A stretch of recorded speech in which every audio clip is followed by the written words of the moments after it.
दोस्तों, भले ही आप मर जाना, परंतु जो आपका घर है उस घर के मुख्य द्वार के सामने कहने, यह 3 चीज कभी भी नहीं होनी चाहिए।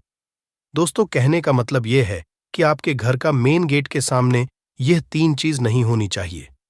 अगर यह 3 चीज आपके घर के मुख्य द्वार के सामने रखी हुई है या पड़ी हुई है तो समझ लेना आपके घर में ऐसी गरीबी आएगी, खाने के दाने भी नसीब नहीं होंगे। मान्यता है कि यह 3 चीज आपके घर के मुख्य द्वार के सामने 1 से 2 साल तक भी रह जाती है तो समझ लेना पूरा परिवार बीमारियों से ग्रस्त होता चला जाएगा। दोस्तों, सच बात तो यह है कि आजकल का तो समय ऐसा आ चुका है कि जो शादी ब्याह रचा के जो महिलाएं बहू बन के घर पर आ रही हैं, वह एक ऐसी बहू है जो कि उसको पता नहीं है कि घर के मुख्य द्वार के सामने यह चीजों को हटा देना चाहिए, क्योंकि जितनी भी के समय में आधुनिक काल में जो शादियां हो रही हैं, वह लड़कियां पहले जो महिला होती थीं उसकी तुलना में जो नई बहू हमारे घर में शादी ब्याह रचा के आ रही है, उसको वास्तुशास्त्र के बारे में बिल्कुल भी जान नहीं है, जिसके कारण से दोस्तों घर के मुख्य द्वार के पास यह 3 चीज होने की वजह से पति पत्नी में आपस में लड़ाइयां और घर में कलह जैसी परिवार में भावनाएं उमड़ कर आ जाती हैं। आजकल जो महिलाएं शादी रचा के आ रही हैं, उनमें से कुछ ही महिलाएं ऐसी होती हैं जो हमारे घर के लिए साक्षात महालक्ष्मी जी का स्वरूप प्रदान करती हैं, परंतु ज्यादातर महिलाएं ऐसी आ रही हैं कि जिनका स्वभाव सही नहीं है, गलत कामों में ज्यादा है। आजकल एक महिला का संबंध कई मर्दों से होता है, जिसके कारण से वह घर परिवार का सही रूप से ध्यान नहीं रख पाती, क्योंकि दोस्तों यह जो महिलाएं आपके घर पर नई बहू के रूप में आ रही हैं, ये ऐसी महिलाएं होती हैं ज्यादातर जो कि अलग अलग पुरुषों के में यौन संबंध बनाए फिरती रहती है।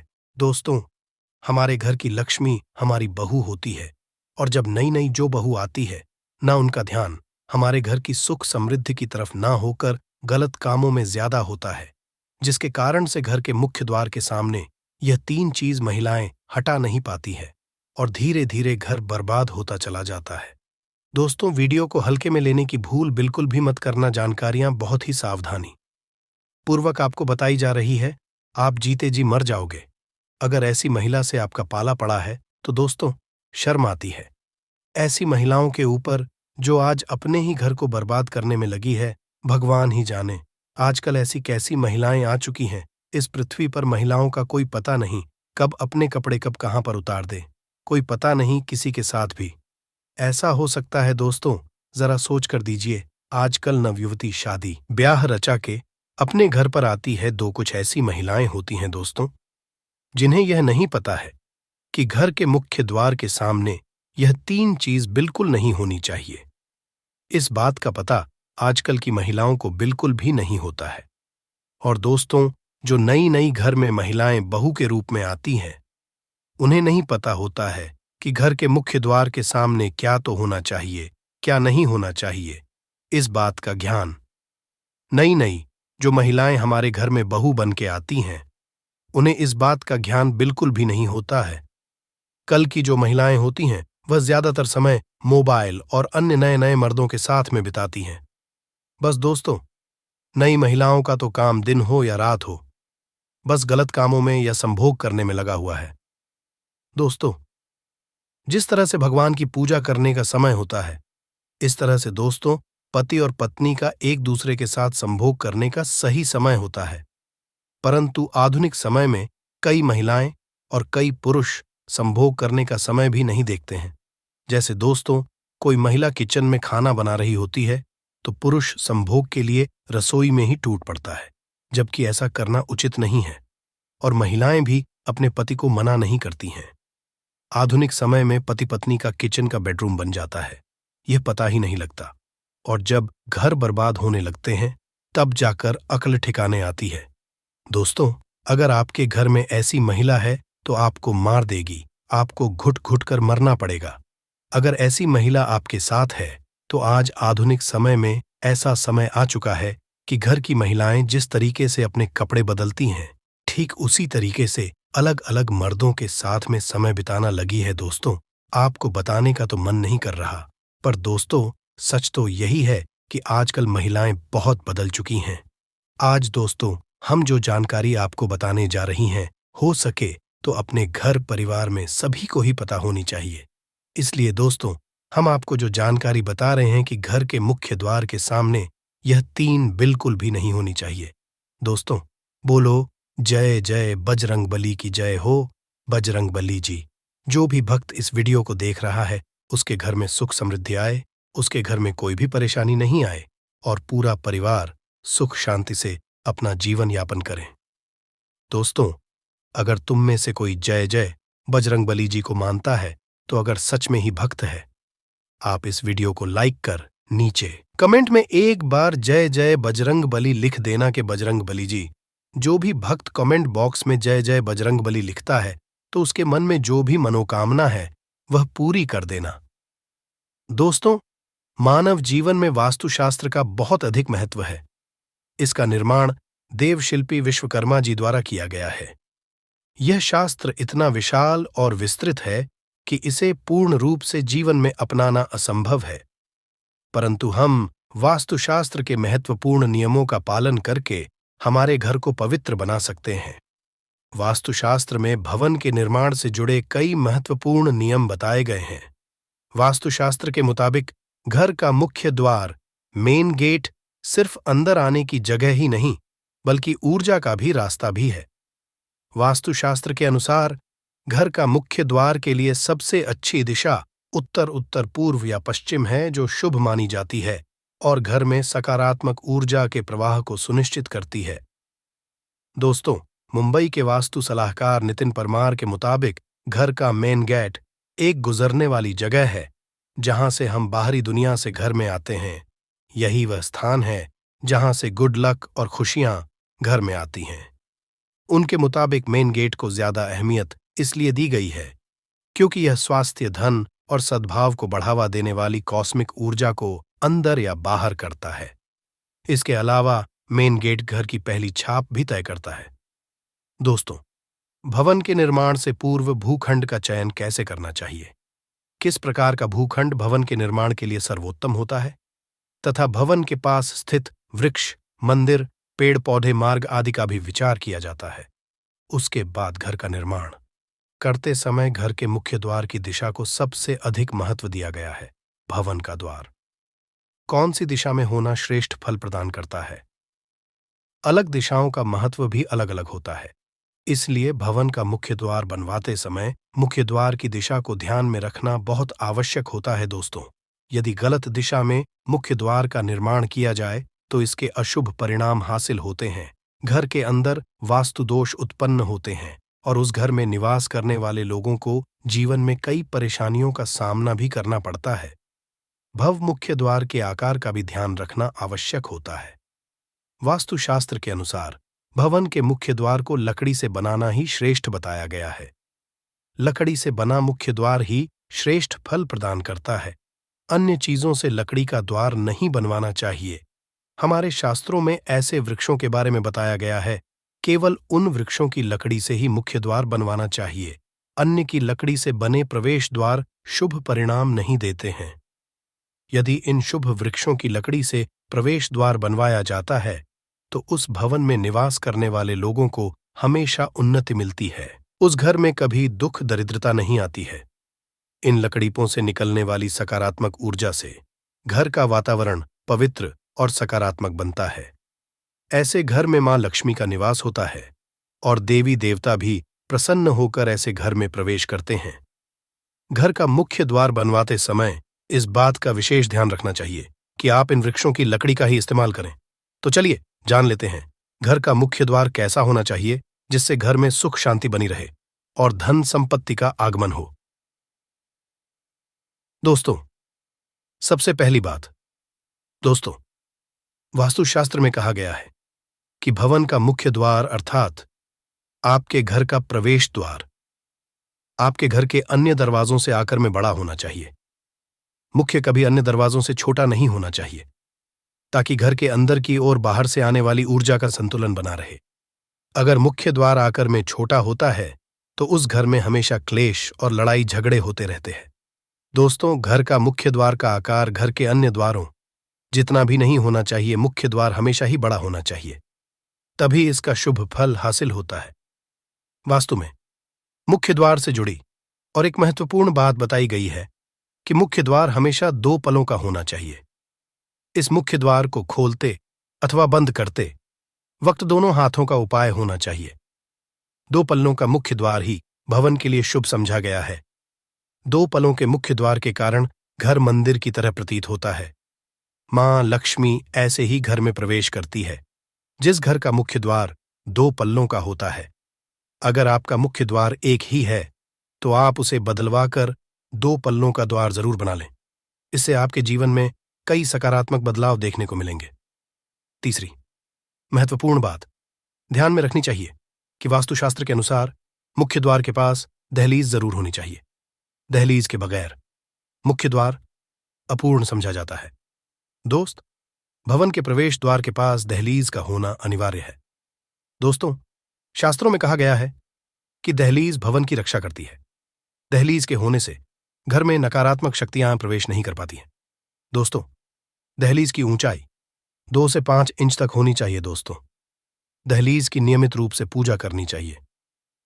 दहलीज के पास नित्य घी का दीपक लगाने से मां लक्ष्मी प्रसन्न होती है और घर में प्रवेश करती है। दहलीज पर शुभ चिन्ह जरूर बनाने चाहिए। दोस्तों, खासकर स्वस्तिक का चिन्ह दहलीज के दोनों छोर पर बनवाना चाहिए। दोस्तों, इससे घर में बुरी शक्तियां प्रवेश नहीं करती हैं। श्री कृष्ण कहते हैं कि दहलीज ना होने पर घर में प्रेत प्रवेश करते हैं और भवन में रहने वाले लोगों को कष्ट भोगने पड़ते हैं। इसलिए घर में दहलीज जरूर होनी चाहिए। वास्तुशास्त्र के अनुसार घर का मुख्य द्वार पूर्ण रूप से बंद होना चाहिए। मुख्य किसी भी प्रकार की दरार और छेद नहीं होना चाहिए। भवन का मुख्य द्वार बंद होने पर घर के अंदर का दृश्य नहीं दिखाई देना चाहिए। मुख्य द्वार पर छेद अथवा दरार होने से घर में नकारात्मक शक्तियां प्रवेश कर सकती है। वास्तुशास्त्र में कहा गया है कि मुख्य द्वार टूटा हुआ अथवा दरारों वाला होता है तो उस घर में दुख, दरिद्रता और दुर्भाग्य का वास होता है। वास्तुशास्त्र के अनुसार मुख्य द्वार के ऊपर हमेशा तोरण लगाना चाहिए। मुख्य द्वार तोरण लगाने से अशुभ शक्तियां दूर रहती हैं। घर में कभी दुर्घटना नहीं होती है और बुरी नजर से रक्षा होती है। इसके अलावा आप मुख्य द्वार पर शुभ चिन्ह और धार्मिक प्रतीक जरूर लगाएं, जैसे शुभ लाभ स्वस्तिक अथवा AUM का चिन्ह जरूर लगाना चाहिए। इससे घर में सकारात्मकता बढ़ती है। वास्तुशास्त्र के अनुसार भवन के मुख्य द्वार के ठीक सामने कोई खंभा, दीवार, कोई बड़ा पेड़, पानी की टंकी आदि चीजें नहीं होनी चाहिए। ये चीज सकारात्मक ऊर्जा के मार्ग में बाधा निर्माण करती है। इन वस्तुओं के कारण वास्तुवेद निर्माण होता है और जीवन में धन से जुड़ी समस्या का सामना करना पड़ता है।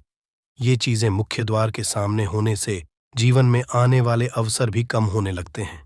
श्री कृष्ण कहते हैं कि घर के मुख्य द्वार के पास स्वच्छता होनी चाहिए। नित्य घर के मुख्य द्वार के सामने जल का छिड़काव करना चाहिए और सुंदर रंगोली बनानी चाहिए। घर मुख्य द्वार स्वच्छ होने से मां लक्ष्मी प्रसन्नता से घर में प्रवेश करती है। मुख्य द्वार के सामने कभी गंदगी नहीं होनी चाहिए। इससे नकारात्मक वातावरण का निर्माण होता है। इसलिए नित्य सुबह उठने के बाद मुख्य द्वार के सामने शुद्ध जल का छिड़काव करें और सुंदर रंगोली बनाएं।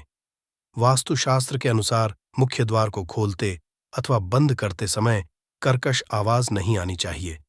इसे कहा गया है दोस्तों, वास्तुशास्त्र में इसे बहुत अशुभ समझा जाता है। दोस्तों, मुख्य द्वार से निकलने वाली कर्कश ध्वनि के कारण घर में क्लेश और लड़ाई झगड़े होते रहते हैं। यदि मुख्य द्वार से ऐसी आवाजें आती हैं तो उसे तुरंत ठीक कर लेना चाहिए, अन्यथा आगे चलकर यह आपके जीवन में कई परेशानियां खड़ी कर सकता है। दोस्तों, मुख्य द्वार कभी भी बाहर की ओर नहीं खुलना चाहिए। बाहर ओर खुलने वाला दरवाजा अशुभ संकेत देता है। घर में निवास करने वाली लक्ष्मी घर से चली जाती है। ऐसे घर में बार बार विपत्ति आती है और संकटों का सामना करना पड़ता है। धन का खर्च अकारण ही होता है और आर्थिक तंगी का सामना करना पड़ता है। ऐसे घर में रहने वाले लोग हमेशा कर्ज से परेशान रहते हैं। आइए अब जानते हैं घर का मुख्य द्वार कौन से वृक्ष की लकड़ी से बनवाना चाहिए। दोस्तों, शास्त्र के अनुसार चंदन, अशोक, नीम, अर्जुन, खैर, शीशम आदि वृक्षों की लकड़ी से बना प्रवेश द्वार धन संपत्ति में वृद्धि कराता है। रोहिणी, शक, श्री पवन, पतंग, लोध, नाग, केसर आदि वृक्षों की लकड़ी से बना प्रवेश द्वार सुख, शांति प्रदान करता है। वास्तुशास्त्र के अनुसार घर का मुख्य द्वार कभी भी बेहड़ा पीपल, बरगद, कंटक, कैथ आदि वृक्षों की लकड़ी से नहीं बनवाना चाहिए। इन बना मुख्य द्वार अशुभ फल प्रदान करता है। साथ ही जले हुए वृक्ष की अथवा जली हुई लकड़ी से प्रवेश द्वार नहीं बनवाना चाहिए। इससे घर का सर्वनाश हो जाता है। यदि आपका प्रवेश द्वार पूर्व दिशा में होता है तो चंदन की लकड़ी से बना प्रवेश द्वार सबसे अधिक शुभ फल प्रदान करता है। ऐसे घर में कभी दरिद्रता नहीं आती है, धन का आगमन होता रहता है। यदि संभव हो तो भवन का प्रत्येक द्वार एक ही लकड़ी से बनवाना चाहिए। इससे अधिक शुभ परिणाम हासिल होंगे। जिस लकड़ी से द्वार बनाया हुआ है उसी लकड़ी की चौखट बनवानी चाहिए, लोहे की चौखट, और लकड़ी का दरवाजा ऐसे नहीं होना चाहिए। इससे अशुभ संकेत हासिल होते हैं। घर का प्रवेश द्वार हमेशा पूर्व और उत्तर दिशा में होना ही शुभ समझा गया है। और साथ सबसे महत्वपूर्ण बात ध्यान में रखें कि घर का मुख्य द्वार कभी भी अपने आप बंद नहीं होना चाहिए और अपने आप खुलना नहीं चाहिए। इसके लिए आप दरवाजे को रोकने के लिए खूंटी अथवा स्टॉपर का उपाय कर सकते हैं। अपने आप खुलने और बंद होने वाले दरवाजे के कारण घर में शोक का वातावरण निर्माण होता है। दोस्तों, मुख्य द्वार के सामने इन चीजों से बचे। दोस्तों, साफ घर खास तौर से मुख्य प्रवेश द्वार सकारात्मक ऊर्जा को आकर्षित करता है।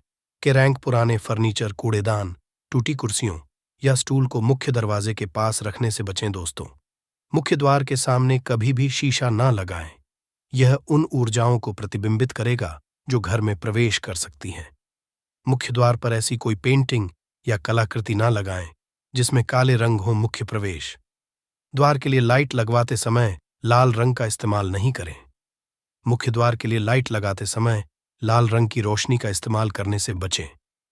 दोस्तों, जो मुख्य द्वार सुबह के समय पर्याप्त धूप देता है उसे शुभ समझा जाता है। वास्तुशास्त्र के अनुसार घर के प्रवेश द्वार के लिए उत्तर पूर्व दिशा आदर्श है। घर के मुख्य द्वार को पर्याप्त धूप मिलनी चाहिए। यदि यह संभव नहीं है तो आप उस क्षेत्र में पीली रोशनी का उपयोग कर सकते हैं जो सूर्य के प्रकाश की सकारात्मक ऊर्जा का प्रतिनिधित्व करता है। प्रवेश द्वार पर हमेशा तेज रोशनी होनी चाहिए, परंतु लाल रंग की रोशनी से बचे फ्लैट और आधुनिक घरों के लिए वास्तु नियमों के अनुसार शाम के समय प्रवेश द्वार पर अच्छी रोशनी होनी चाहिए। दोस्तों, मेन डोर के पास पानी से भरा एक कांच का घड़ा रखें जिसमें फूलों की पत्तियां हो चुकी। पानी नकारात्मक ऊर्जा का कुचालक है। यह आपके घर और परिवार के सदस्यों को स्वस्थ रखने में आपकी मदद करेगा। आप लक्ष्मी के पैर भी घर की एंट्रेंस पर चिपका सकते हैं वास्तु सिद्धांतों के अनुसार। दोस्तों, हमारे हिंदू संस्कृति में प्रत्येक घर में प्रतिदिन पूजा पाठ करने की परंपरा है और इसके लिए सभी अपने घरों में अपने आराध्य का छोटा सा ही क्यों ना हो, परंतु एक मंदिर अवश्य ही बनाते हैं। नियमित पूजा पाठ करने से न सिर्फ मानसिक शांति मिलती है बल्कि पूरे घर में सकारात्मक ऊर्जा भी व्याप्त हो जाती है। परंतु यह बात भी सच है कि पूजा पाठ करने के कुछ नियम भी होते हैं जिन्हें यदि हम कर देते हैं तो हमें हमारी पूजा का पूरी तरह से फल हासिल नहीं होता। पूजा करने के नियम प्राचीन काल से ही चले आ रहे हैं जो कि एक ठोस धरातल पर आध्यात्मिक और वैज्ञानिक दोनों ही दृष्टिकोण से ध्यान में रखकर बनाए गए हैं। इसलिए हमें इन नियमों को बिल्कुल भी अनदेखा नहीं करना चाहिए। ऐसा ही एक महत्वपूर्ण नियम है नाद, यानी कि पूजा करते समय हम जब घंटी बजाते हैं उसे बजाने के लिए शास्त्रों कुछ नियम निर्धारित किए गए हैं। शास्त्रों में देवताओं के सामने घंटी बजाने का बहुत अधिक महत्व बताया गया है जिसे हम इस कृष्ण श्लोक के द्वारा समझ सकते हैं। आगम अर्थमतु देवानाम गमन अर्थम तु राक्षसाम घन्यथा रावम करुमियादो। देवता आह्वान चरण, इसका अर्थ है कि घंटी बजाने से देवताओं का आगमन और राक्षसों का गुमान होता है और जो घंटियां राक्षसों से हमारी रक्षा करती है उसे हमारा नमन है।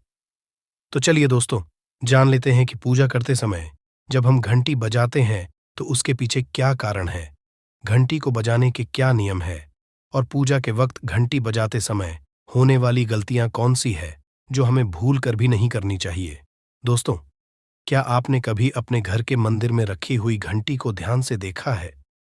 अगर आप ध्यान से देखेंगे तो आपको घंटी के ऊपरी हिस्से पर, यानी जहां से हम इसे पकड़ते हैं, उस पर गरुड़ बना हुआ देता है। अंततः घर पर जो हम घंटी इस्तेमाल करते हैं उसे गरुड़ घंटी कहा जाता है। पूजा करते समय गरुड़ घंटी का उपयोग भगवान को आमंत्रित करने, अर्थात भगवान का आवाहन करने के लिए किया जाता है, जिससे एक सुंदर ध्वनि से भगवान का आवाहन करने का आभास होता है। जब हम विधि विधान से पूजा करते हैं तो उसमें घंटी का उपयोग अवश्य रूप से करते हैं। पूजा संपन्न होने पर आरती करते विशेष रूप से नाद होना चाहिए, नहीं तो हमारी पूजा आदि अधूरी मानी जाती है। परंतु हम में से अधिकांश लोग इसे मात्र एक सामान्य प्रक्रिया मानते हैं और पूजा करते समय घंटी बजाना भूल जाते हैं। तो आइए जानते हैं उन नियमों के बारे में।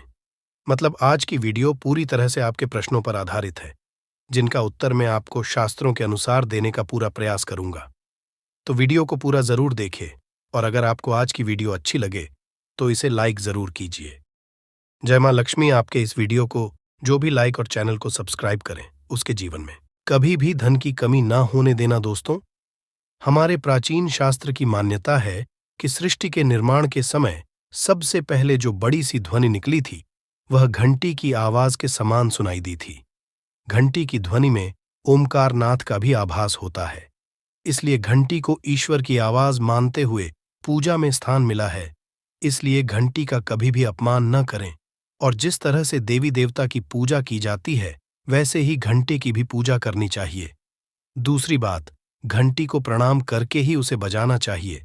बिना प्रणाम किए घंटी बजाना अच्छा नहीं समझा जाता। दोस्तों, आपने अक्सर यह महसूस किया होगा कि पूजा करते समय जैसे ही घंटी बजाई जाती है तो पूरे घर के साथ साथ संपूर्ण वातावरण शुद्ध और पवित्र सा हो जाता है और चारों ओर सकारात्मकता फैल जाती है। परंतु यदि हम नियमों को नजरअंदाज कर देते हैं तो हमें इसका संपूर्ण फल नहीं मिल पाता है। दोस्तों, अधिकतर लोग पूजा संपन्न होने पर सिर्फ आरती के समय ही घंटी बजाते हैं, परंतु यह भी ध्यान रखें कि भगवान को जल अर्पण करते समय, धूप दीप लगाते समय, नैवेद्य अर्पण करते समय नाद करना चाहिए। ऐसा करने से हमारी पूजा संपन्न मानी जाती है। दोस्तों, घंटी बजाते समय भगवान का नाम अथवा आरती अवश्य बोलनी चाहिए। 1 या 2 मिनट ना हो, परंतु प्रतिदिन सुबह शाम घर में घंटी अवश्य बजानी चाहिए।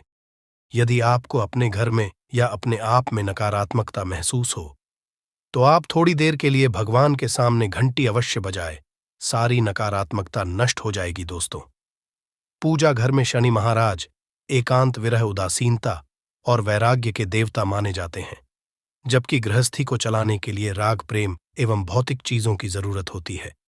इसलिए शनि की मूर्ति को घर में नहीं लाना चाहिए। दोस्तों, सबसे पहली बात, दीपक और धूप दान की। भारत की परंपरा मिट्टी से जुड़ी हुई है, इसीलिए मंदिर में पारंपरिक मिट्टी का दीपक अवश्य होना चाहिए। अगर आप मिट्टी का दीपक नहीं रख सकते हैं तो धातु के दीपक का उपयोग करें। अगर भगवान में आपकी आस्था ज्यादा हो तो आप उपला रखकर गुड़ और घी का धूप भी दे सकते हैं। ऐसा करने से घर में सुख शांति बनी रहती है। दूसरी चीज, घर के मंदिर में स्वास्तिक अवश्य होना चाहिए। या तो आप इसे बना लें, क्योंकि स्वस्तिक आपके घर की शक्ति, सौभाग्य, समृद्धि और शुभता का प्रतीक समझा जाता है।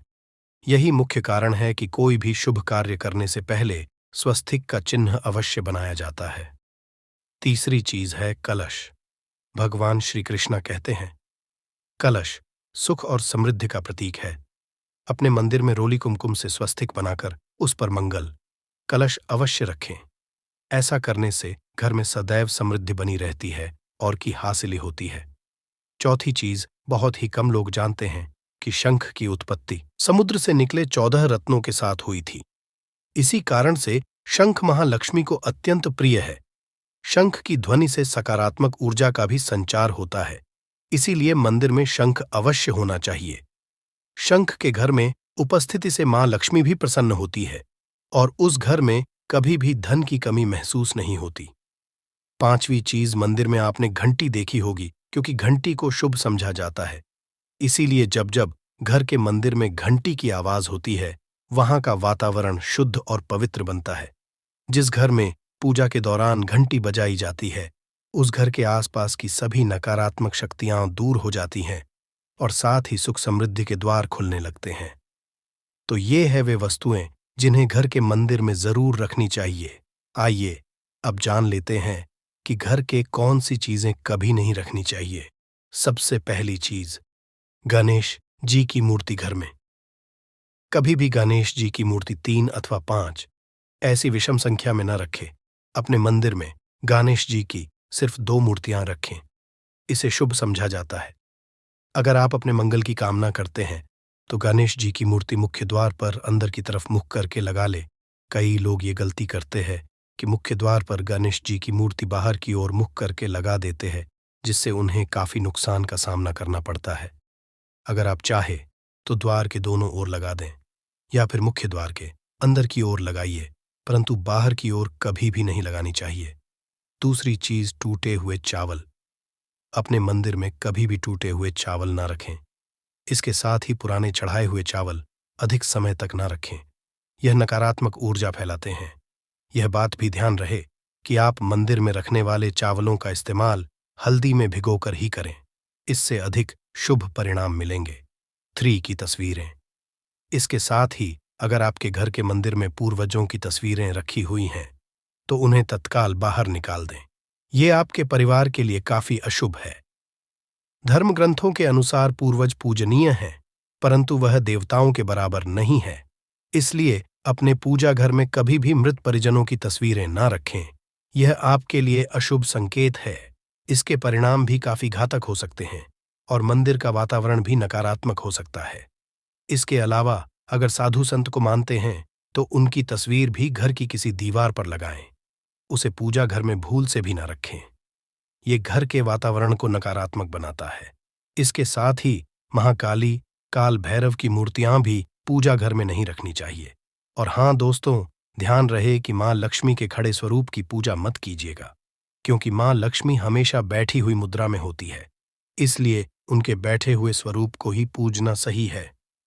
चलिए दोस्तों, अब हम आपको बताते हैं उन अति महत्वपूर्ण चीजों के बारे में जो आपके पूजा घर में होनी ही चाहिए। धर्म ग्रंथों में इन चीजों को अत्यधिक पवित्र और खुशहाली के साथ साथ समृद्धि का प्रतीक समझा गया है। ये चीजें आपको खुशियों की चौखट पर खड़ा करती हैं, इसलिए ये आपके मंदिर में होनी ही चाहिए। गंगा जल। गंगा जल की पवित्रता के बारे में तो आप जानते ही होंगे। मां गंगा जो हर किसी के पापों को धूल देती है, लोगों को देती है। अगर आप भी अपने जीवन में सुख और शांति कायम रखना चाहते हैं तो घर के मंदिर में गंगा जल होना ही चाहिए। इसके लिए आप एक तांबे के पात्र में गंगा जल को भरकर रख सकते हैं। यह आपके परिवार में सुख शांति का प्रतीक है, जो घर की पवित्रता को भी बनाए रखता है। इसलिए कभी भी प्लास्टिक की बोतल या अपवित्र बर्तन जैसे स्टील या लोहे के बर्तनों में गंगा जल नहीं रखना चाहिए। ये अशुभ होता है। अगर आप महालक्ष्मी को प्रसन्न करना चाहते हैं तो पूजा करते समय मां लक्ष्मी को कमल का फूल चढ़ाएं। मां लक्ष्मी कमल के फूल पर ही विराजमान रहती है, तो उन्हें बेहद प्रिय होता है, क्योंकि ये कीचड़ से निकलकर भी दुनिया में खूबसूरती और पवित्रता बिखेरता है। इसलिए माता लक्ष्मी की पूजा करते समय कमल का फूल जरूर चढ़ाना चाहिए। ऐसा करने से कई गुना लाभ आपको मिलेगा। दोस्तों, इस दिवाली ध्यान रहे कि दीपक से दीपक ना जलाइए। शास्त्रों के अनुसार जो व्यक्ति दीपक से दीपक जलाता है वो रोगी होता है। ऐसा करने से रोग भी परिवार में पनपते हैं। इसलिए कभी भी दीपक से दीपक नहीं जलाना चाहिए। साथ ही मंदिर में एक घी का और एक तेल का दीपक जरूर जलाइए। ये आपको समृद्धि देगा। घी का दीपक दाईं तरफ और तेल का दीपक बाईं तरफ जलाने से समृद्धि बरकरार रहती है। इसके अलावा लेकर धूप धानी गंगा जल जैसी चीजों को बाएं रखना शुभ होता है। उम्मीद है दोस्तों आप ये समझ गए होंगे कि मंदिर में क्या रखना है। दोस्तों, नींबू के उपाय आज से नहीं बल्कि हजारों साल से पहले से इस्तेमाल किए जा रहे हैं। जो उपाय आज हम आपको बताने जा रहे हैं, नींबू का इस्तेमाल करके उससे आप अपनी हर समस्या का समाधान पा सकते हैं। अगर आप ज्योतिष शास्त्र, वास्तुशास्त्र की किताबों में जाते हैं और अध्ययन करते हैं तो नींबू के ऊपर पूरे 11 अध्याय आपको जाएंगे, जिसका मतलब यह है कि नौकरी पाने के लिए नींबू का इस्तेमाल कैसे आप कर सकते हैं, अपने व्यापार को दौड़ाने के लिए कैसे नींबू का इस्तेमाल करना चाहिए, एवं अगर आपका शत्रु आपका विनाश करना चाहता है तो नींबू के उपाय से कैसे आप उल्टा अपने शत्रु का विनाश कर सकते हैं। आपके घर पे नकारात्मक शक्तियां हैं, बुरी शक्तियों का वास है। इन सब को भगाने के लिए नींबू कैसे रामबाण दबा समझा जाता है, इन सब के बारे में आपको वास्तुशास्त्र और ज्योतिष शास्त्र की किताबों में मिल जाएगा। दोस्तों, अगर आपका भाग्य सौ चुका है, आपके घर पर ऐसी शक्तियां आ गई हैं जिसकी वजह से आपके घर में लड़ाई होती रहती है, पति पत्नी में बनती है, तो दोस्तों, आज के जो उपाय हम आपको बताने जा रहे हैं वो आपकी सारी समस्याओं का समाधान कर देंगे। स्वास्थ्य की दृष्टि से नींबू बहुत ज्यादा लाभदायक होता है। साइंस की भाषा में अगर कहे तो नींबू में विटामिन सी बहुत ज्यादा होता है। एसिडिटी आपको प्रॉब्लम है, पेट खराब रहता है, तो नींबू उसमें रामबाण की तरह काम करता है दोस्त। और नींबू के अंदर इतनी ताकत होती है कि वो एक से एक बड़ी समस्याओं को चुटकी में खत्म कर सकता है, कई बाधाओं को एकदम हमेशा के लिए पास से हटा सकता है। इसलिए अगर आप भी चाहते हैं कि आपके ऊपर माता लक्ष्मी का आशीर्वाद हो, भगवान भोलेनाथ आपको आशीर्वाद दे, तो ये वीडियो बिना भगाए अंत तक देखिएगा, क्योंकि इस वीडियो में आज आपको पता चलेगा कैसे नींबू के 10 उपाय करके आप अपने जीवन की हर परेशानी को खत्म कर सकते हैं। आपको हम एक एक उपाय के बारे में अब बताने जा रहे हैं, इसलिए बहुत गंभीरता से वीडियो को देखिएगा। देखिए दोस्तों, कई लोग ऐसे होते हैं कि वीडियो देखते हैं, यकीन मानिए अगर आपने एक पॉइंट भी मिस कर दिया तो आप अपना ही नुकसान करेंगे, क्योंकि अधूरा ज्ञान हमेशा खतरनाक साबित ही हुआ है। इसलिए